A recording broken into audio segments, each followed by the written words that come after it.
Hello, everybody. Welcome to episode 1 of Crossing the River, a Dota and esports podcast. Fancy little graphic down there with our name. Shout out to Neman, our graphic designer who made that wonderful background for us.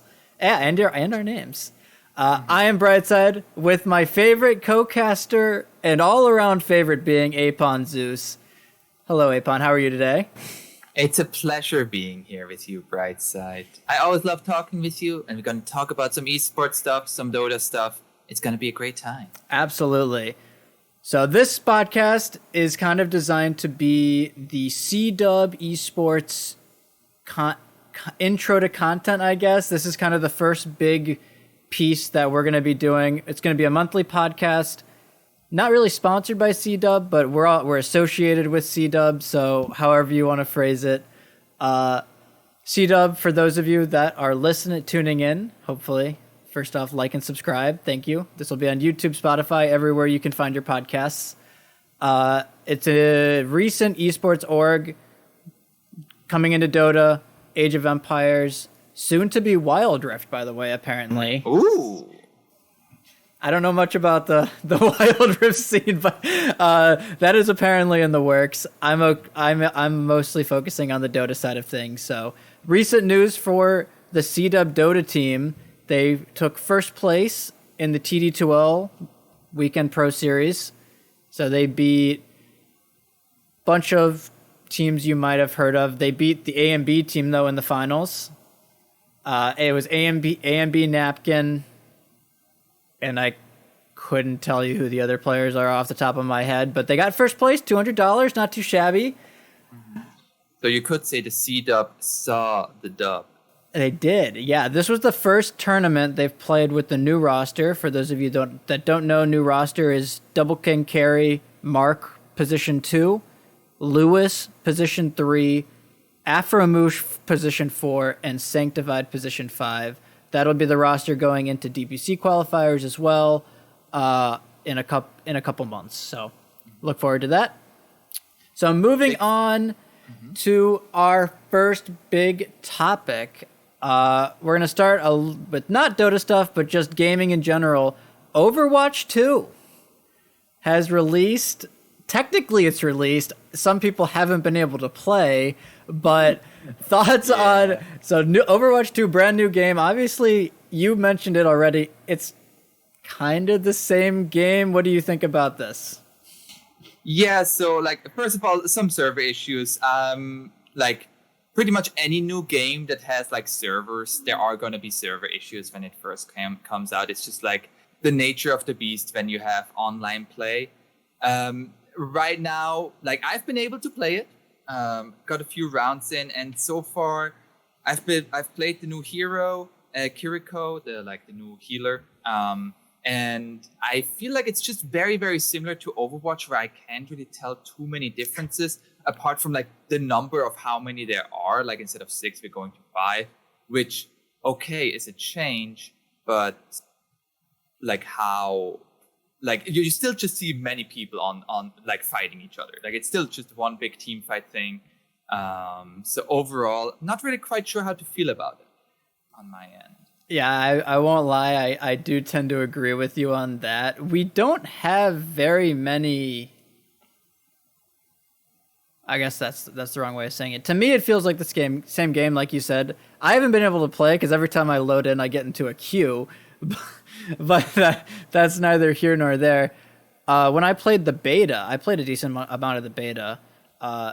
It felt like the exact same game, but for me, it felt faster paced, which I think that's kind of the one nice thing about this change from 6v6 to 5v5 is it seems a little bit more chaotic.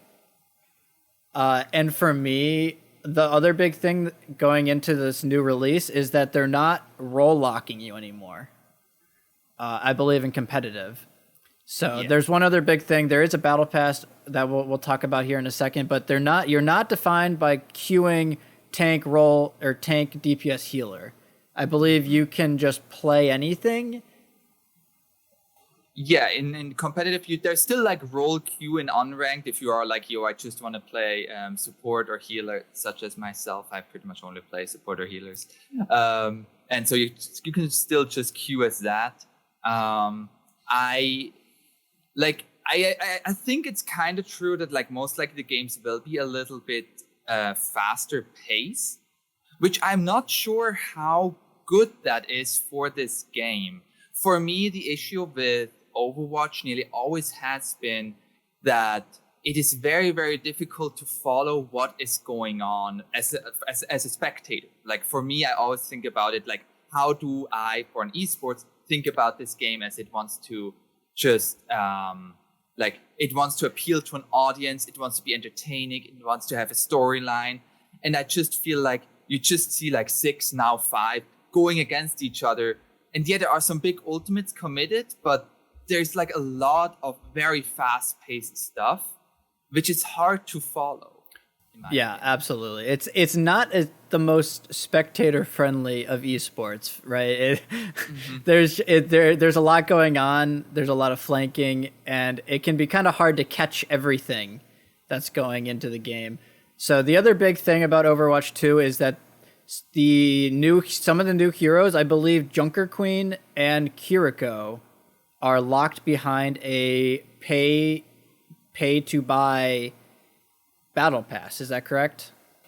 Not exactly. So they are free to play, as in you can grind for them in the battle pass, but it takes a lot of levels. And so far, like I've played like 5 games, I've not gotten a single level in the battle pass yet, like at 1 additional level. So that's kind of okay. I would need like 50 or so to have Kiriko available in competitive.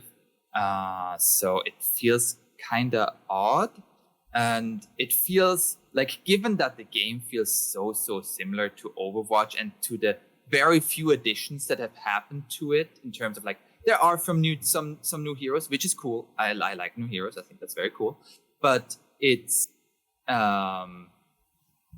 like, is that worth it? What I personally am looking forward to, them having the PvE content with it, which right now is not out yet.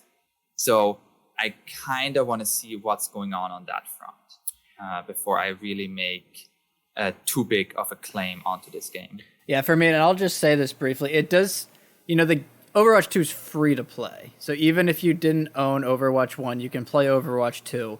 And you have to remember, Overwatch, the initial Overwatch was what, $40, I believe, on release. Mm-hmm. So in my opinion, they can make as many, pay for this feature as much as you want, considering that the vast majority of the game is free. That's and that's kind of where I'm at. It's kind of like Dota, right? Like, the game's free. You can go in and play a comp Dota game at any point. All the Battle Pass stuff is just extra for the most part. So that's the Overwatch 2 news. Moving on to Dota. We are, 2 days away from the Last Chance Qualifiers, Apon. So first things first, Last Chance Qualifiers, these were the 2 teams that did not win their regional qualifiers.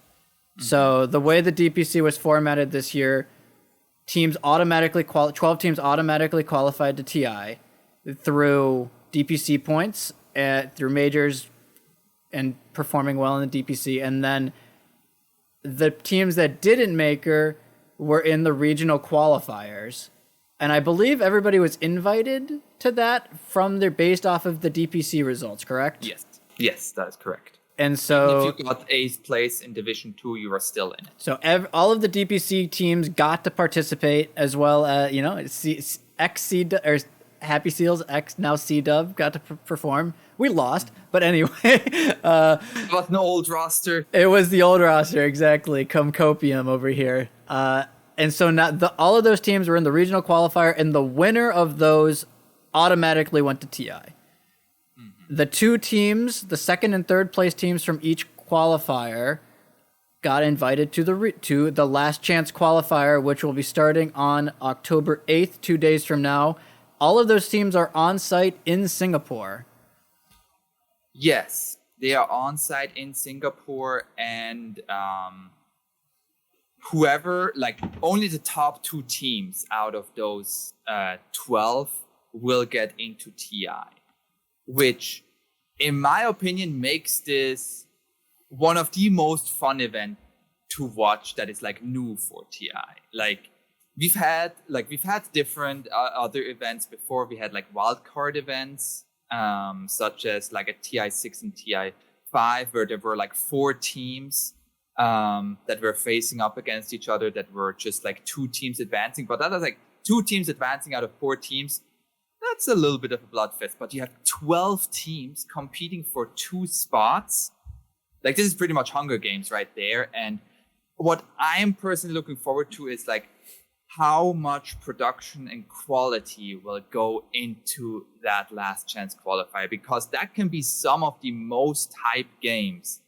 Because like the highest level of gameplay is always like with Dota 2, of course, the most fascinating to watch, but also slightly below that, even still very, very, very high Dota to play. Like there are some small mistakes that are happening and suddenly there's chaos on the map. And I just love seeing some chaos for myself. Yeah, and you mentioned the production. So all of the last chance qualifiers and the group stage for the TI itself are going to be remotely produced, which is strange. I think this is the first time that the group stage will not be casted on site. Yeah. And it definitely feels like PGL is doing PGL things, I guess, to be to put it that you could put it that way. First off, PGL running TI, there's a lot of question marks surrounding that, where when you just compare the quality of majors produced, PGL produced the Arlington major, which did not get great reception, I believe, just from the sound quality to pretty much I think the stream had issues as well. It was just overall not very good.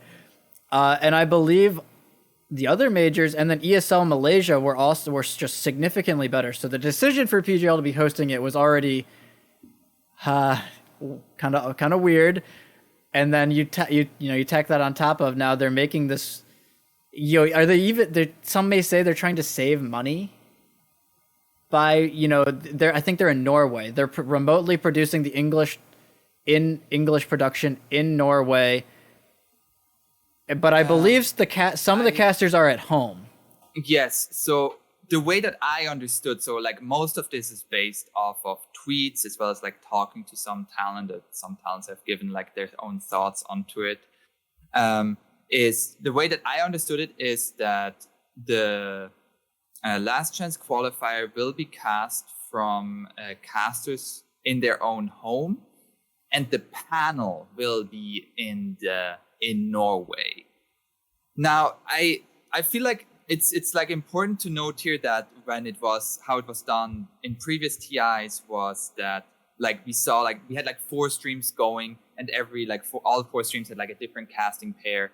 And like all casting just did like 1 or 2 series, and then there would be a switch of pairs, and that just kept going. And there was like one overall hub that swapped between certain streams, so you can like get the information on all games. In theory, this could be done similarly, even if the casters are at home. Now, I think it's important to note that this is not just like, I feel like a lot of people are upset, but it's not just people being upset because they think it might be going wrong.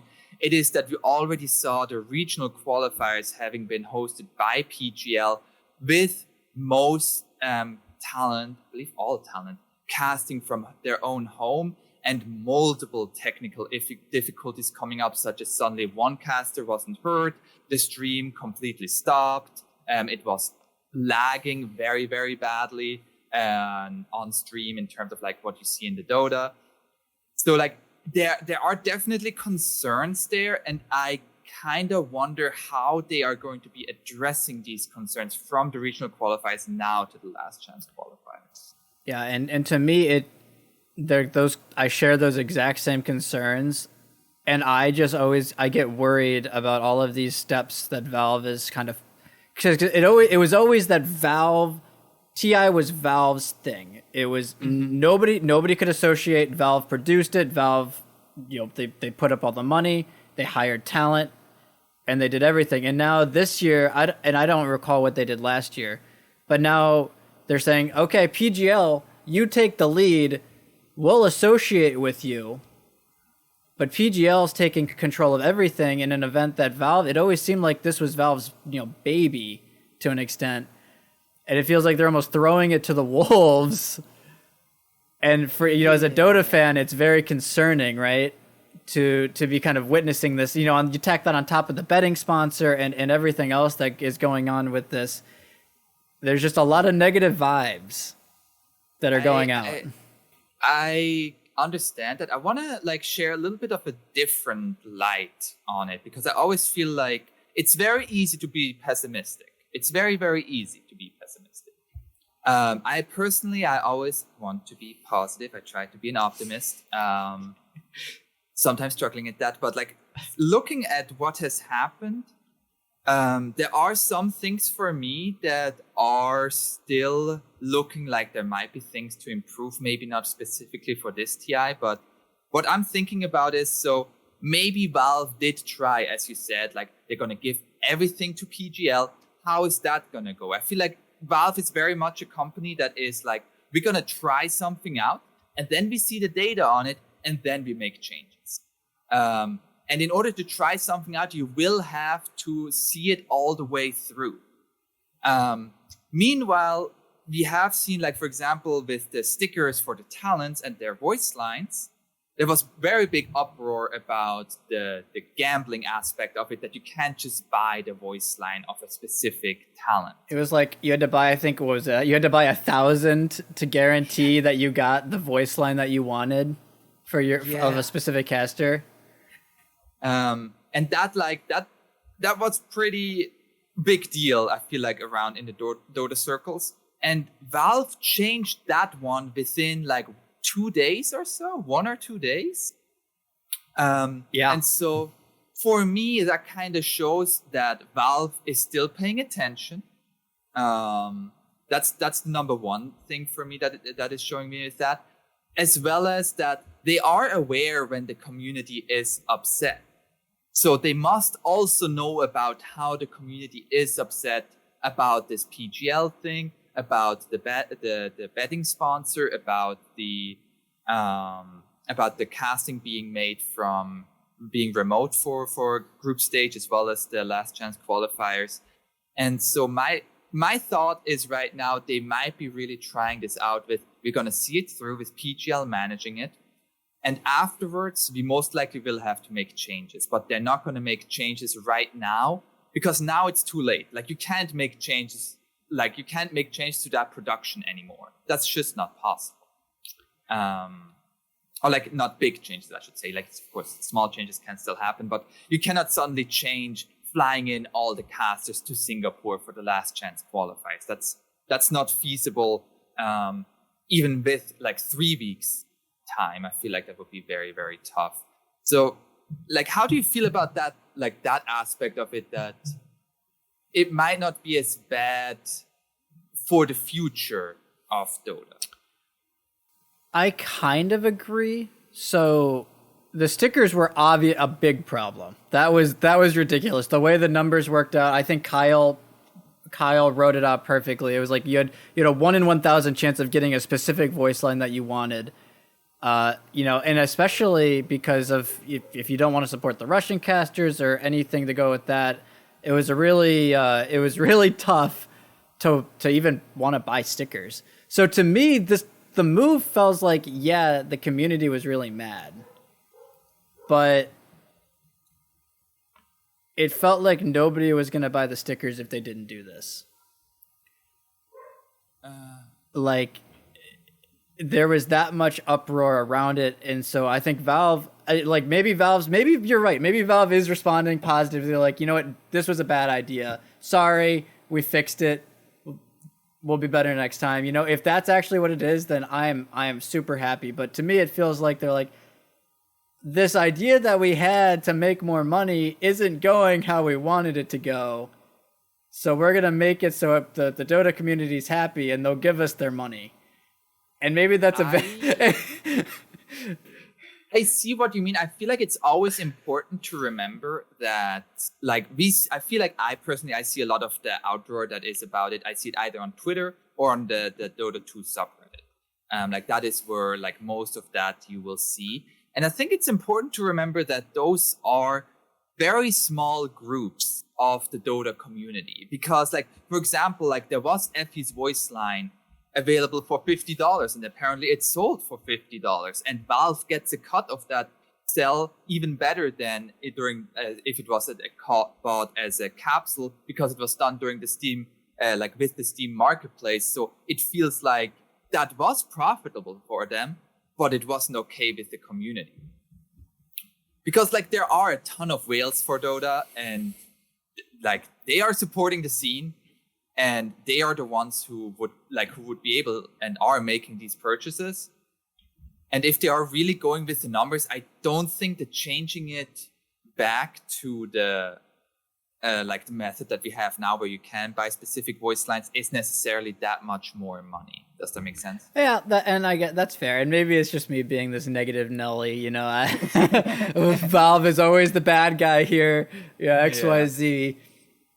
So coming back around here to Last Chance Qualifiers, looking at the teams that are in it, it's a bit of a slugfest. And on top of that, the format, it's literally like a mini TI, right?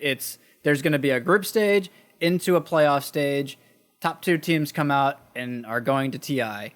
Everybody else, I mean, you said it's going to be like a Hunger Games-esque style.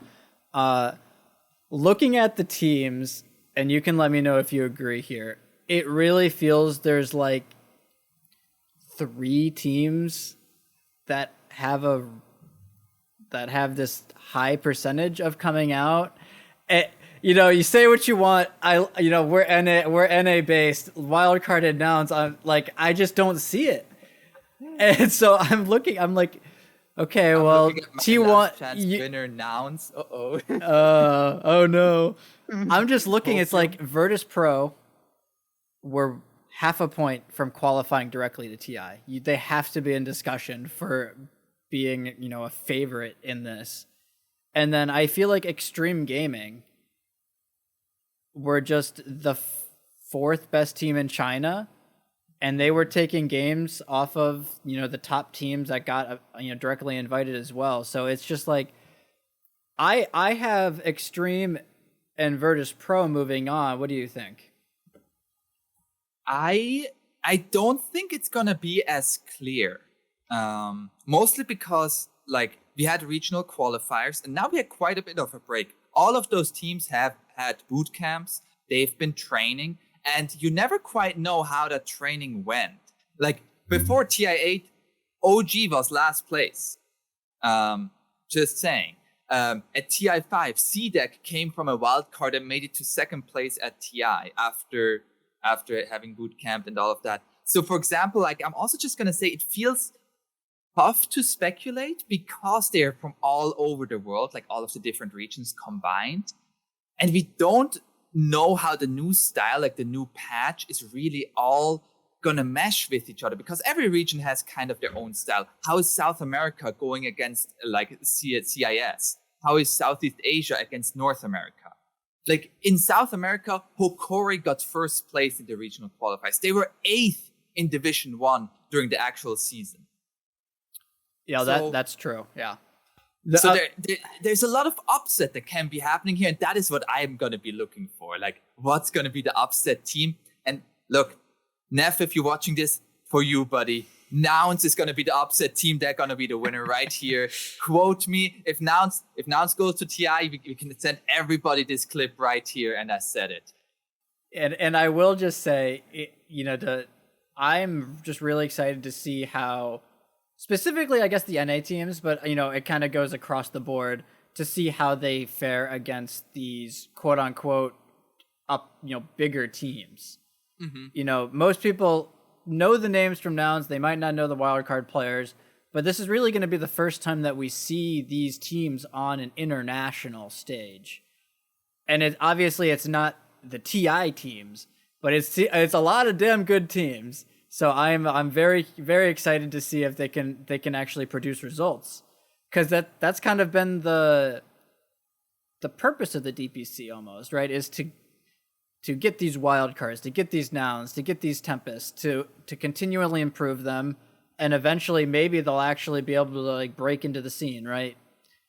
And so for me, I'm fingers crossed. Hopefully they put up a good showing. I'm just maybe not as positive as you, as optimistic as you. Once again, you're being very negative here, Brightside. How is your name Brightside if you're being so negative? Yeah, it's just the duality of man. So I think it's important to notion about this qualifier that it has a group stage. It is not like the previous wildcard qualifiers where it's just like 4 teams fighting against each other. No, it's like an entire, like as you mentioned, an entire group stage. And like those teams getting that valuable experience is very important. And that is why I feel so hyped about this.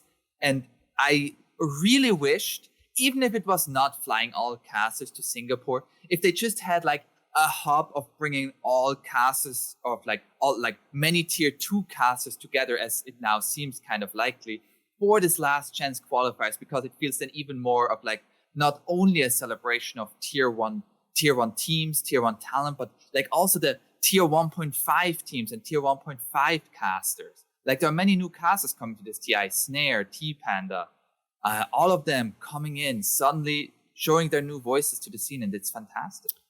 Yeah, and that's true. And it's kind of like you get the main TI, and then this, like we said, this is pretty much just the mini TI. And so the mini TI, there's a lot more opportunities to get those casters that were in the DPC, but maybe weren't getting the primary exposure from, the tippity top games. Yeah. So yeah. Obviously, that's us, but we didn't get invited. Unfortunately, not quite there, Bright said. Not quite there. So you brought up the patch. So 7.32C patch gameplay update about a week and a half ago. Yeah, that came out about 10 days. Yep. So initial thoughts on the patch.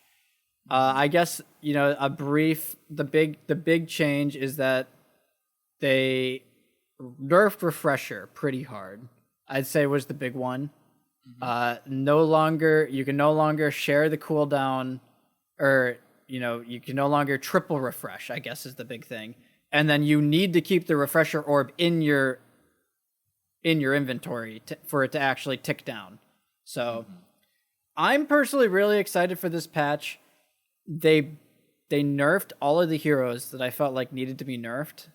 I think specifically Marcy, Bat, Undying, Death Prophet are the big ones. They all got pretty sizable nerfs.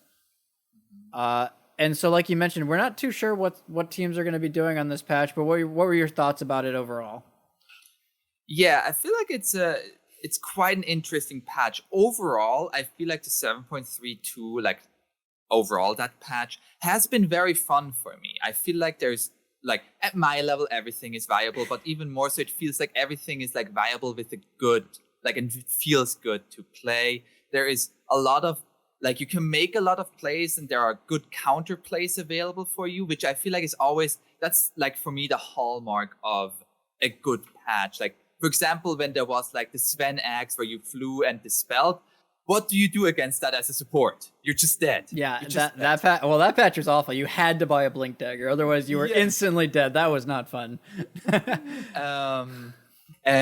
like here, like if a PA gets like Desolator BKB as a support, I can still, as always, like buy the Ghost Scepter and feel good about myself. And like all of those small things are there and they feel good to play. And so far, I've just been feeling like a lot of fun playing the game, but it still feels like a very similar game that we have played since last TI. Yeah, and I guess obviously we weren't going to get that game-breaking patch. Oh, yeah. Mm-hmm. But we keep saying, when's the game-breaking patch? When's the patch? And when's the map-changing patch? And we really haven't had that, to your point, right? We haven't had that, everything changes. Shrines, outposts. You're playing a new game. Let's figure it out. We haven't had that. That obviously we weren't expecting that from this one, but you are right. We haven't had that. To me, first off, I just want to note they buffed the the neutral item, the Eye of Vizier item. Yeah. So I just want to say it is the worst neutral item concept ever. Maybe item concept period. Max mana reduction. First off, you consider who's wearing the item. It's either your POS 4 or your POS 5 that are wearing this item. Most supports can't even use this stupid freaking neutral item. You're losing 15% of your max mana now. It's been reduced from 20%. It was 20% before. So and you're losing a sixth or seventh of your mana practically to hold this neutral item, and you can cast like 3 abilities in team fights. So first off, they buffed it, which is nice, but I still don't think it's a usable neutral item. I would actually rather use a tier 1 neutral than use this stupid thing. Can I say that I love using that neutral item? Maybe it's just my hero pool. You have to like have arcane boots to use the neutral item or something. So for me, I think the big winner for this patch, I will say, is Silencer. That hero is cancer. You think about the 7.32B patch where it was all Undying, right? He was like the de facto POS 5. You want to win your lane. He's going to win it no matter what. I think that might just be Silencer now. Mm-hmm. He got a strict buff on his Arcane Curse. So it's now 40. I believe it does instant damage at the start. Yeah. It does 40 instant burst damage. 40, 60, 80, 100 per level.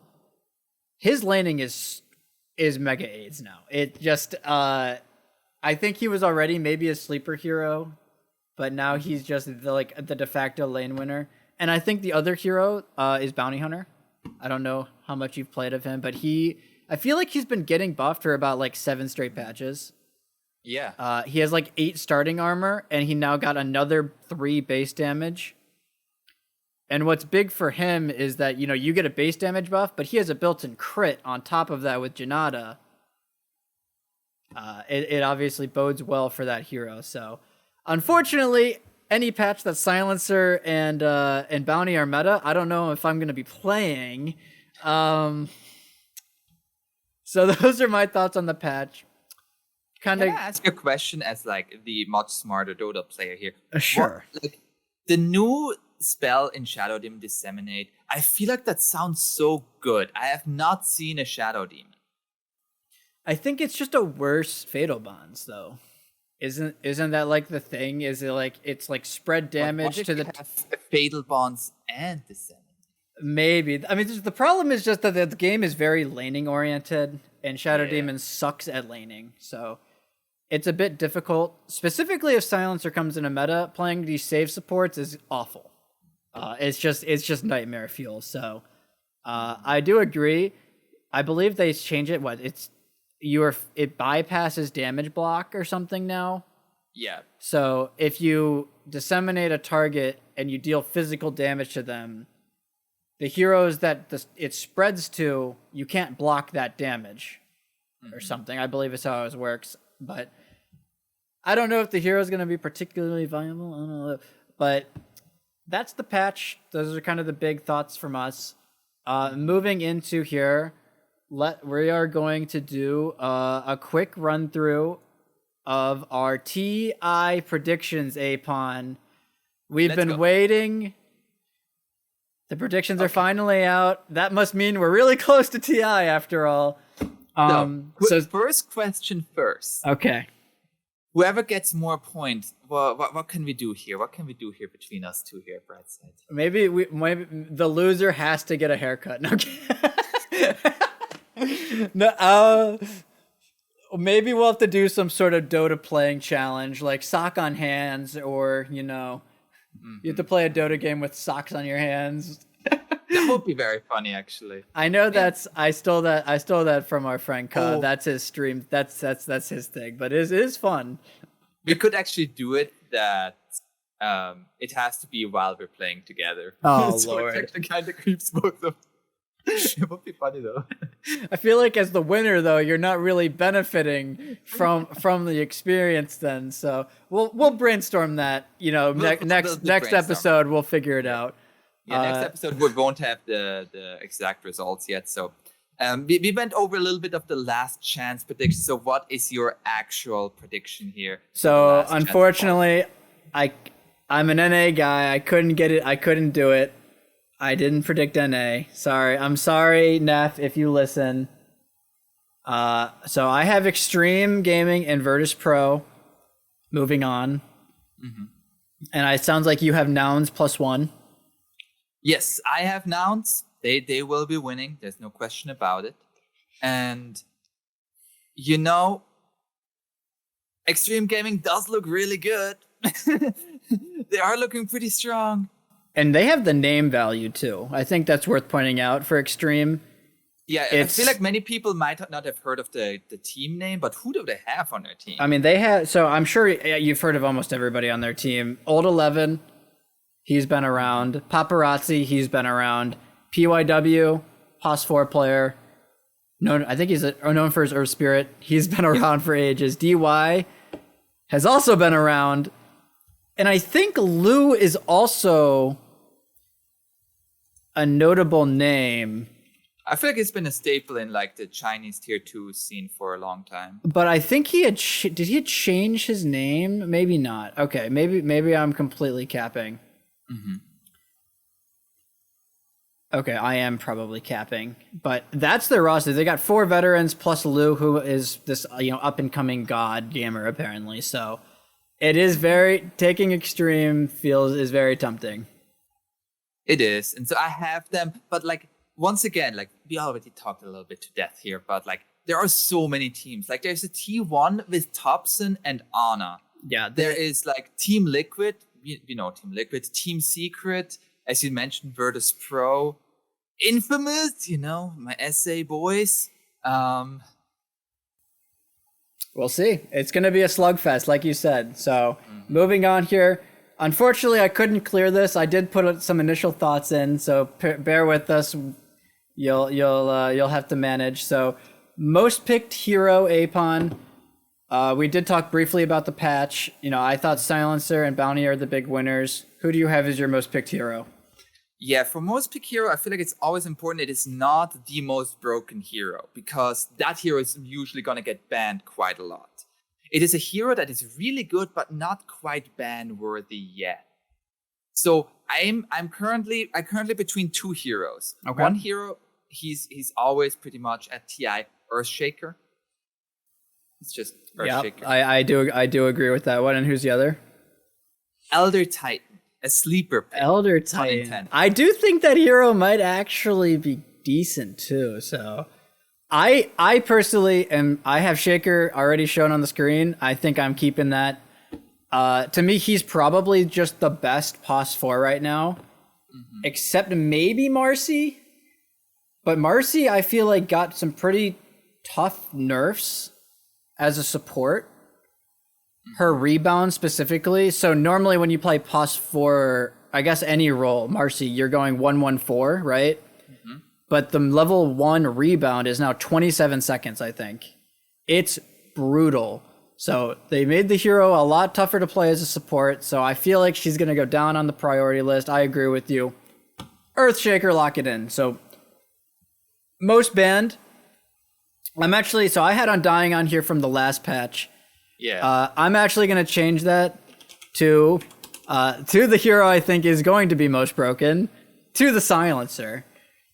Okay. Look, Bright said you just made a whole spiel about how Marcy has been nerfed so hard. I have Marcy as my most banned hero. So I have like 150 games that hero. You know that. I love me some Marcy. Yeah. The hero fundamentally is still broken, but I feel like teams are still just overrated. I can't shake this feeling. Like, what do I know? Maybe I'm completely wrong. But All right, so you have Marcy. I can't fault you for that one. That hero's just been the hero since she got added to Captain's Mode, right? So fucking strong. Yeah. I mean, also Dawnbreaker ever since she's been added. Like, that's my hero. Like, as you know, has been, like, still been so strong. Like, both of those. Dawnbreaker could also be up there. I don't think so. But all right, so moving on, hero with the highest win rate. So for me, this is normally kind of a sleeper hero that you think is really strong, but might not be, like the creme de la creme of the cores, right? And it could be a support as well, but normally I think it's a carry or a core pick. So for me, I have Shadow Fiend. Oh, a hero that a lot of teams are starting to play as a carry. But it's kind of a niche pick still, like an 18-24 hero. And it feels like when this hero has a good game, the game's over. Yeah, I feel like Pure just makes that very clear. Absolutely. Like, he just owns on the Shadow Fiend. So I always think about this, the like highest win rate. Like, you want a hero that is being played like maybe 6 games and wins 5 of them. And for me, I have Huskar. That's true. The problem for me with Huskar is I think he might be too meta. Really? Because so like you think about the teams that are going, obviously OG is going. They're going to play offlane Huskar. More, right? You have to remember OG. that. So they're kind of the one that makes picking Huskar kind of dicey. The other hero I was actually thinking about was Pudge. I think Pudge will be also picked more than just like a few games. Maybe, but I also think that hero is tough to deal with as well. So, but maybe Pure on Entity is like poisoning my mind or something. But so I'm gonna stick with Shadow Fiend. What are you going with? Now that you said it, like Huskar might be too meta, so I'm thinking about what else could be picked here. How is the Broodmother hero? I'm not too sure. I mean, I played against one in Unranked the other day. Didn't do well.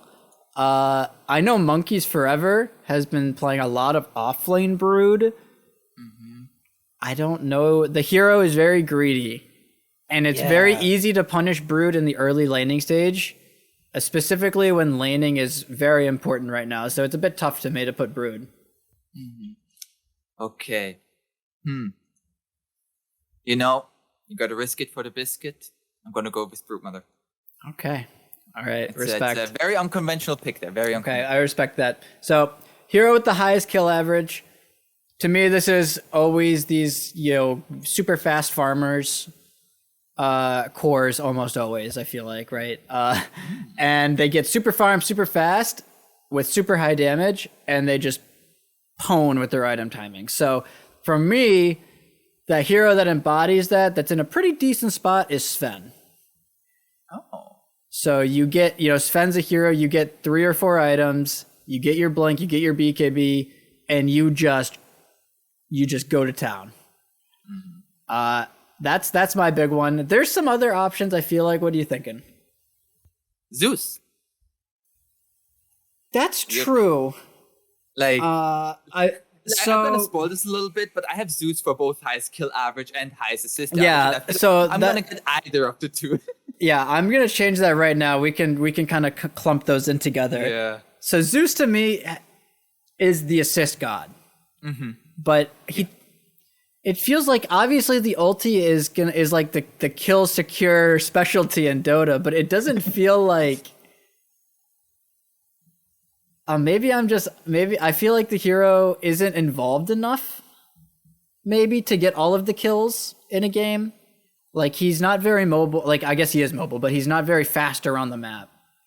And it's hard for him to gank. It's hard for him to get super involved until the mid to late game. So I do agree with you on the assist, though. What I'm just thinking about is, like, I feel like in a Zeus game, if the Zeus is kind of losing, it's going to become a pretty long game because pushing into Zeus can be a nightmare. And so, like, Zeus, he might not be played too many times, but even in the games where he will be played. It might very well be a pretty long game, which is also going to bring the kill average up. That's true. And to your point, if there are these long games, going down one column here, I do have Zeus as the hero with the most last hits in a game. Oh, interesting. Which is different from what you would normally put. Yeah. So I feel like normally, with the hero and the most last hits in a game, you put these Giga Farm late game carries, Naga, Terrorblade, Medusa. But I'm going to put Zeus because I do think that's going to happen. Huh. You make a very solid argument there. I have hero with most last hits in a game as Terrorblade right now. And I feel like I want to keep it that. Like, sometimes you don't fuck with tradition, I can't fault you. I feel like I'm being a little different with that one, just trying to be different, So I guess just moving on here. So hero with the most kills in a game. This one's interesting because I did talk about OG being at TI, and to me they have this Arc Warden pick that they pull out sometimes, where he gets, Octarine Ags, and he just takes over the game. And I've seen that get 20 plus kills in officials already. So I'm putting Arc Warden. Mm-hmm. I'm going to say in one game, there will be a game in which there will be a last pick Ursa, and the bear is just going to go ham. Okay. The bear is going to go ham. The bear is going to go to town, is what you're telling me. Okay. Yep. All right. Apon has Ursa. That is an Apon Zeus guarantee. I'm not sure guarantee. How much they are worth it, but we're going to find out today. Okay. Highest XPM. We can cover these next two pretty quickly. Yeah. I feel like XPM and last hit average kind of go hand in hand. So for me, the highest XPM is always going to be an Ancients Flash Farmer. Gets super farm, super fast, can take stacks. So for me, I have Templar Assassin. I have Arc Warden. A little bit of a different hero. For XPM average? You make a bit. I don't agree with that. Maybe you'll be right, but I think these ancient farming heroes they take the cake for me. So I'm gonna stick TA. Apon has Arc Warden. I'm just gonna say like you think about the game. Meanwhile, I'm here. I'm like, I see a hero that has double Midas and is not Ogre. Maybe it'll be Ogre. If it's Ogre, I will eat my shoe on stream on the next podcast if it's Ogre. All right. If it is Ogre, that would be so funny. That would be so funny. So similar vein for me, the highest lasted average, these flash farming heroes. So I thought it might be Sven, but I feel like Luna is also right in that category where you just get like a million last hits at 20 minutes and then the game ends. So what do you think? So I saw that EG is at TI. So there will be more than 5 games played of our TZ Naga Siren that will get dragged out for a long, long time, where he has like 800 last hits and then they lose. But he will give me the highest last hit average of Naga Siren. I guess that's true. They don't have to win. I thought I always feel like you have to win for that to be a valid, but you're right, because Naga is tempting. RTZ does love his or Terrorblade.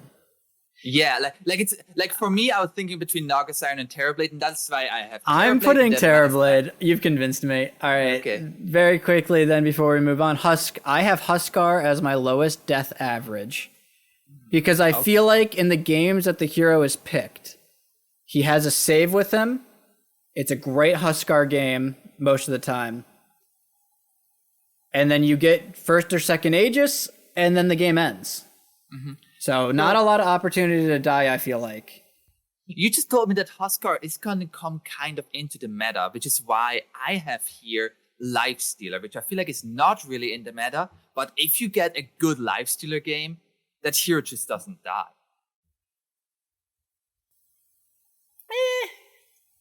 I hear Brightside being like, what the fuck? Not buying it. Moving on here. Let's just do teams really fast here. So I think this is the year Maybe it's me just wanting to see Ame win a TI. Maybe it's Copia, but this is the year PSG LGD are winning it. Apon, what do you got? PSG LGD are winning it. I have it too. I'm like, Ame, sometimes you're gonna get it. All right, so we can go a little. These are kind of a crapshoot, I feel like. So we don't have to go too in depth here. Team with the most kills, I always put an SA team on here.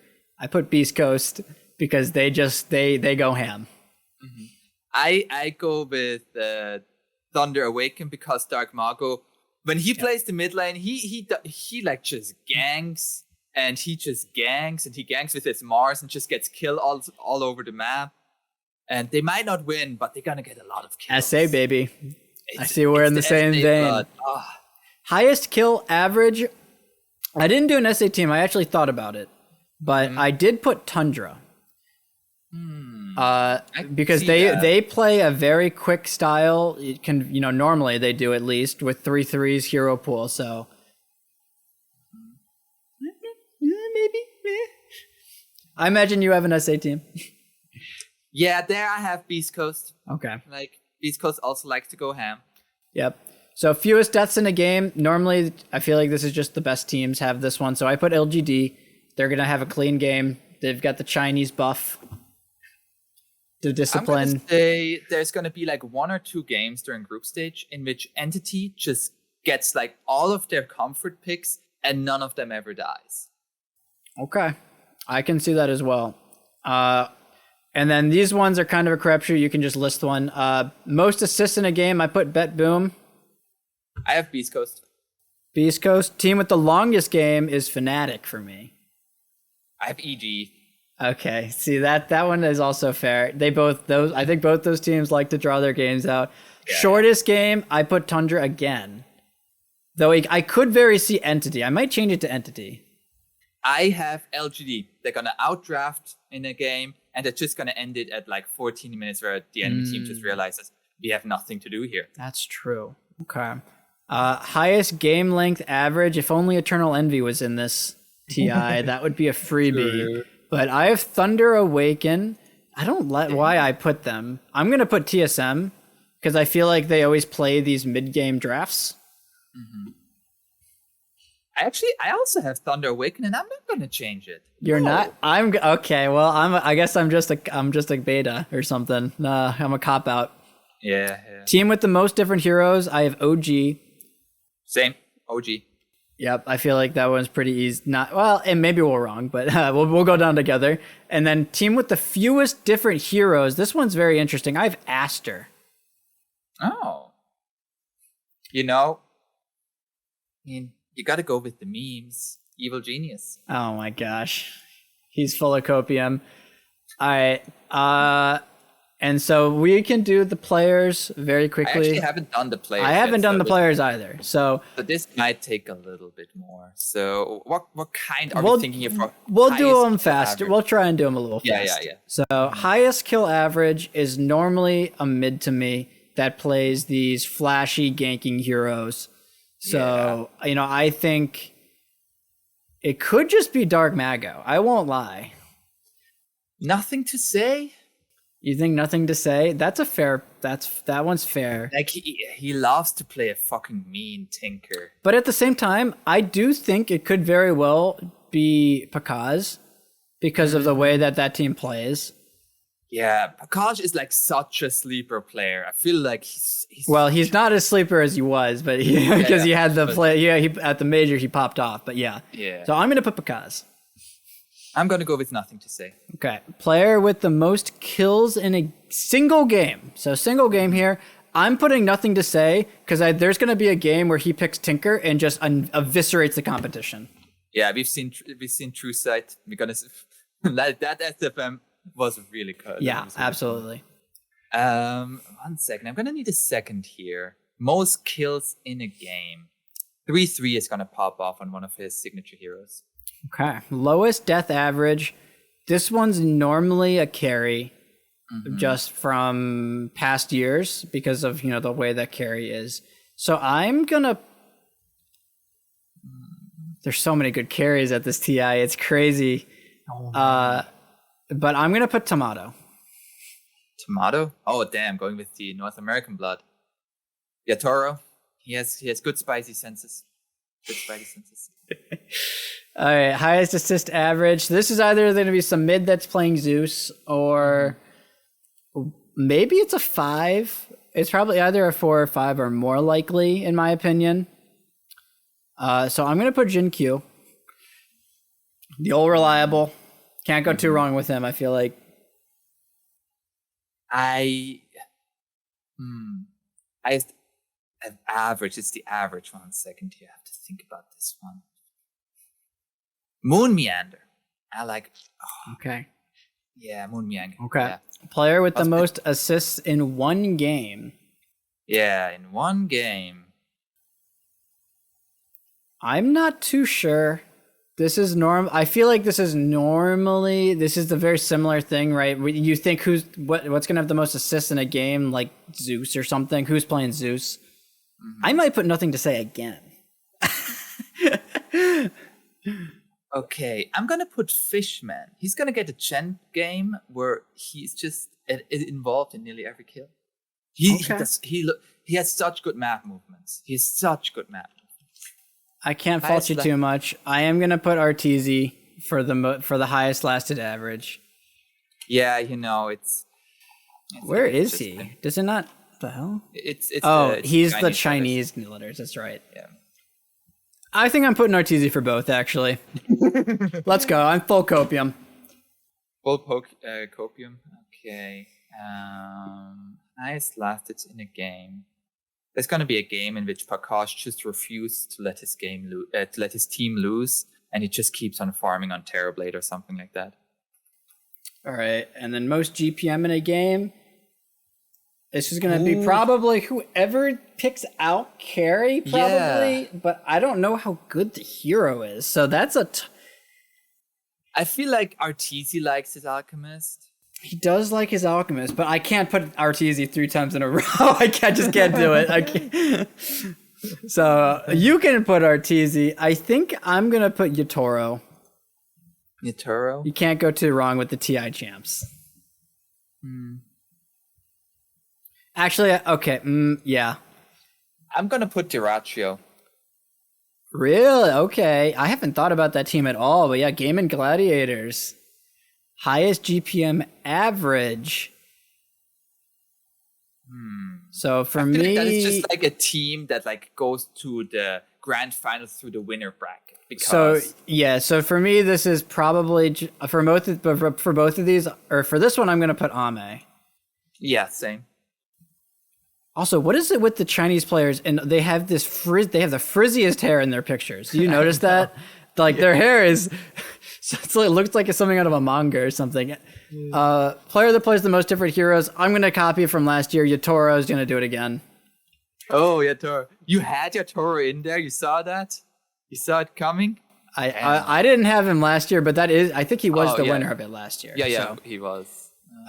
Tournament, I'm not too interested in that one. I won't lie. I feel like that one's kind of a crapshoot. So really, I'm super interested in those. We can do it. Okay. Total. I feel like this is pretty quick. Total number of games. I feel like 50 to 54. That's exactly what I put. Number of heroes picked, 101 plus. I think it's a really good patch. Yeah, it's tough for it, dude. It's just tough to me because how many heroes are unpickable? When you look at the heroes that are like strictly unpickable right now, there's not many. You're right. Maybe it is 101 plus. Let's do it. Total number of heroes banned. I think 91 to 100. That feels high. Yeah, I feel like I like to be in the middle somewhere on this one. So I'm gonna do 71 to 8. I'm gonna do 81 to 90. I'm gonna do 71 to 80. Most combined total kills in a game. We're gonna see 101 to 110. That's exactly what I put. Yep. Longest game of the tournament. There's gonna be some 70-minute game probably. I miss when Dota could have gone to 100 minutes. It just doesn't feel like that's possible anymore. There's no eternal envy at this tournament. That's true. Yes. God bless him. His streams are good though. So hopefully his streams are very fun. This is very nice. Shortest game, 10 to 15. Somebody's gonna GG out at like 12 in a group stage. I feel like 10 to 15 is a bit. I'm gonna do 15 to 20 because I do feel like that's a bit short. But yeah, I'm right there with you. Most kills by one hero. Let's do. Ooh, I'm gonna do 20 to 22. I'm thinking about 23 to 25, but it feels. Yeah, 20 to 22. 20 to 22 is a fair one. And then most deaths, 15 to 17. Yeah. There's going to be some pathetic Shen game or just some useless hero that just chain feeds surely this tournament. Some like Oracle game where like it's against a Silencer and like a Storm Spirit and it's just like, yo, what am I doing here? Most assists 28 to 31 for me. Yeah. Highest GPM, 1,000 plus. Yep. Yeah, I feel like that has become pretty safe. There's always one of those games. It feels like right at TI. So, full predictions. You guys watching the podcast, give us your thoughts on how we did, how wrong we probably are. Mostly Apon, because I'm always right. But Excuse me. You're excused. So that's going to be it for episode 1 of Crossing the River here. Hopefully you like, comment, subscribe. This will be on YouTube, Spotify, everywhere that you get your podcasts, assuming I figure out how to do that. So we're going to get there. Apon, thank you so much. You're a pleasure as always. As always, a pleasure to talk with you, Brightside. Let's next episode, we're going to be talking some more Dota and some more esports. Absolutely. Yep. Subscribe if you're interested in the content or or other esports you might want to listen to us talk about. I know Apon loves his fighting games, so maybe some Smash Bros in there. We're going to be playing some fighting games soon together. Oh, yeah, I'm being guilted into that. I'll have you give some of your opinions on the next podcast. All right. So thank you, everybody, for watching. Stay tuned for next time. We'll see you later.